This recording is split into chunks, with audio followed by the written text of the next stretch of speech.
যারা হত্যা ও দুর্নীতি করে বিদেশে পালিয়ে গেছেন তাদের সবাইকে ফেরত চাইবে সরকার। পলাতক সব এমপি মন্ত্রীদের আইনের আওতায় আনা হবে, এমন মন্তব্য করেছেন প্রধান উপদেষ্টার প্রেস সচিব শফিকুল আলম। রাজধানীর ফরেন সার্ভিস একাডেমিতে আয়োজিত এক ব্রিফিংয়ে সাংবাদিকদের প্রশ্নের জবাবে তিনি এসব কথা বলেন। তিনি বলেন, যারা বাংলাদেশের মানুষের টাকা চুরি করে বাইরে গিয়ে মজ ফুর্তি করছেন তাদের ফেরানো আমাদের নৈতিক দায়িত্ব। আওয়ামী লীগের নেতা যারা বাইরে গিয়েছেন তাদের বেশিরভাগেরই হাতে রক্ত আছে।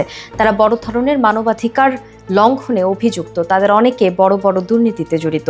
যারা অভিযুক্ত, যাদের বিরুদ্ধে বড় বড় দুর্নীতির অভিযোগ আছে তাদের সবার বিষয়ে আমরা সিরিয়াস। তাদের প্রত্যেকেরই প্রত্যাবাসন চাইব, তাদের বাংলাদেশের আইনের মুখোমুখি হতে হবে। শফিকুল আলম বলেন, এই ব্যক্তিদের আইনের আওতায় আনা আমাদের আমি মনে করি পরবর্তী সরকারের জন্য এটা নৈতিক দায়িত্ব। আমরা আমাদের কাজ খুব ভালোভাবে করব। আমরা আশা করব যাতে কাজটা শেষ করে দিয়ে যেতে পারি। আমরা যদি আমাদের সময়ে না করতে পারি, আমাদের পরে যে সরকার আসবে তারাও এই কাজটি করবেন।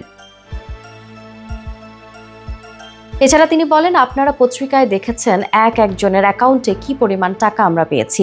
আপনার অ্যাকাউন্টে তো 1 কোটি টাকার লেনদেনও দেখা যায় না, অথচ একজনের 800, 900, 1200 কোটি টাকার লেনদেন।